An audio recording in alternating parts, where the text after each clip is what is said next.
বিসমিল্লাহির রহমানির রহিম। নবম দশম শ্রেণীর প্রিয় শিক্ষার্থী বন্ধুরা, ম্যাথ টিউটর বিডি ইউটিউব চ্যানেলের পক্ষ থেকে তোমাদের সবাইকে স্বাগতম।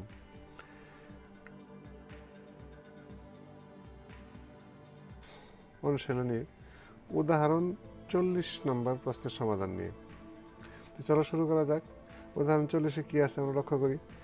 উদাহরণ 40-এ বলা আছে যে শতকরা বার্ষিক 7 টাকা অর্থাৎ 7 টাকা হার সরল মুনাফায় 650 অর্থাৎ 650 টাকার 6 বছরের মুনাফা কত? তাহলে শতকরা বার্ষিক অর্থাৎ 100 টাকায় 1 বছরে 7 টাকা সরল মুনাফা, 650 টাকার 6 বছরের মুনাফা কত হবে সেটা আমাদেরকে বের করতে হবে। তাহলে চলো আমরা দেখি। আমরা লিখবো এখানে সমাধান।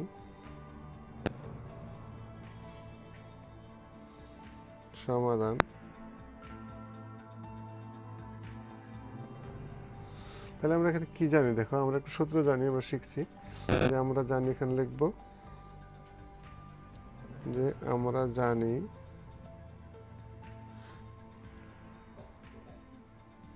I is equal to PNR, এটা আমরা জানি। এখানে লক্ষ্য করো, এখানে আয় সমান আমরা জানি কি, এখানে আয় হলো আমার কি মোট মুনাফা। তাহলে আমার এখানে কি কি দেওয়া আছে, এখানে দেওয়া আছে শতকরা বার্ষিক 7 টাকা হার মুনাফা। তাহলে আমার কি দেওয়া আছে, এখানে আয় দেওয়া নাই, আমার মোট মুনাফাই বের করতে হবে। তাহলে এখানে পি সমান আমার দেওয়া আছে, পি ইজিক্যাল টু কি মূলধন। মূলধন কত দেওয়া আছে আমার, মোট টাকা হলো 650 টাকা। তাহলে আমরা লিখবো এখানে পি সমান 650 টাকা।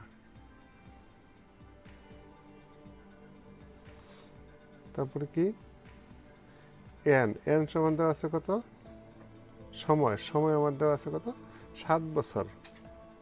তাহলে সময় দেওয়া আছে আমার 6 বছর অর্থাৎ 6 বছর।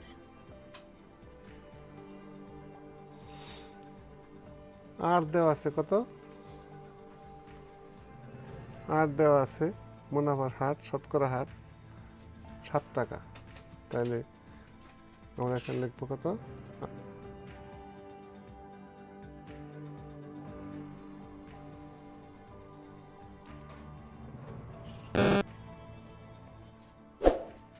আর দেওয়া আছে আমার শতকরা 7 টাকা।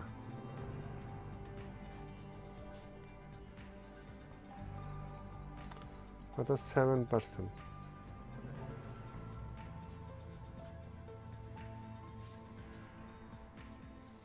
এটা আমার দেওয়া আছে এখানে। তাহলে আমরা এখন কি বলতে পারি, দেখো এখানে যদি আমরা বসাই, তাহলে আমার নাই কি, এখানে আমার আয় এখানে দেওয়া নাই। আয় ইকুয়াল টু হোয়াট। তাহলে আমরা এখন যদি ওখানে বসাই, তাহলে আমরা কি পাই দেখো, লক্ষ্য করো।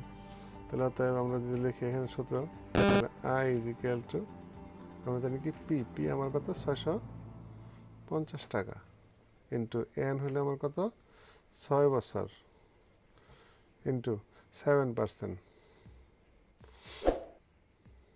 শতকরা 7 টাকা। তাহলে আমরা যদি এটাকে লিখি এইভাবে, 650 গুণন 6, এই 7 টাকার 7 ইন্টু এই পার্সেন্টের মান কত জানি আমরা 100/1। তাহলে আমরা যদি এখন এটাকে গুণ করি, কাটাকাটি করি, তাহলে দেখো এই শূন্য এই শূন্য যদি কাটি, অর্থাৎ এখানে দেখো 2 দিয়ে যদি কাটি, তাহলে 3 দুগুণে 6 দিয়ে কাটলে কত 5 দুগুণে 10, এই 5 দিয়ে যদি আমরা এই 65 দিয়ে কাটি, তাহলে কয়বার যায় 5 13 65। তাহলে আমরা এখানে থাকলো কি 13 ইন্টু 3 ইন্টু 7 ইন্টু 1। তাহলে আমরা যদি গুণ করি এখন কত পাই দেখো, 3 3 39, 39 যদি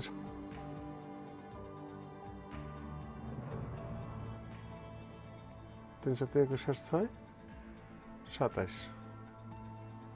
অর্থাৎ 273, তো 273। তাহলে আমার সুতরাং আমরা মোট মুনাফা কত পাইলাম লক্ষ্য করো।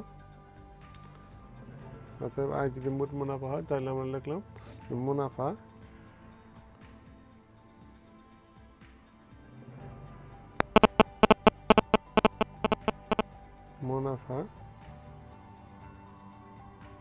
সমান সমান 273 টাকা। আশা করি বুঝতে পেরেছ। তাহলে এটাই হলো আমার উদাহরণ 40-এর আনসার। তো বন্ধুরা, আজ এ পর্যন্তই। যদি ভিডিওটি তোমাদের কাছে ভালো লেগে থাকে তাহলে অবশ্যই একটি লাইক দেবে এবং ভিডিওটি বন্ধুদের মাঝে শেয়ার করবে। আর যদি এই চ্যানেলে কোনো নতুন হয়ে থাকো তাহলে চ্যানেলটি অবশ্যই সাবস্ক্রাইব করবে। আর এই সম্পর্কিত নতুন নতুন ভিডিও পাওয়ার জন্য পাশে থাকা বেল আইকনটি অন করে দেবে, যাতে পরবর্তীতে নতুন কোনো ভিডিও আপলোড হওয়া মাত্রই তার নোটিফিকেশন তোমাদের হাতে অতি সহজেই পৌঁছে যায়। ধন্যবাদ সবাইকে।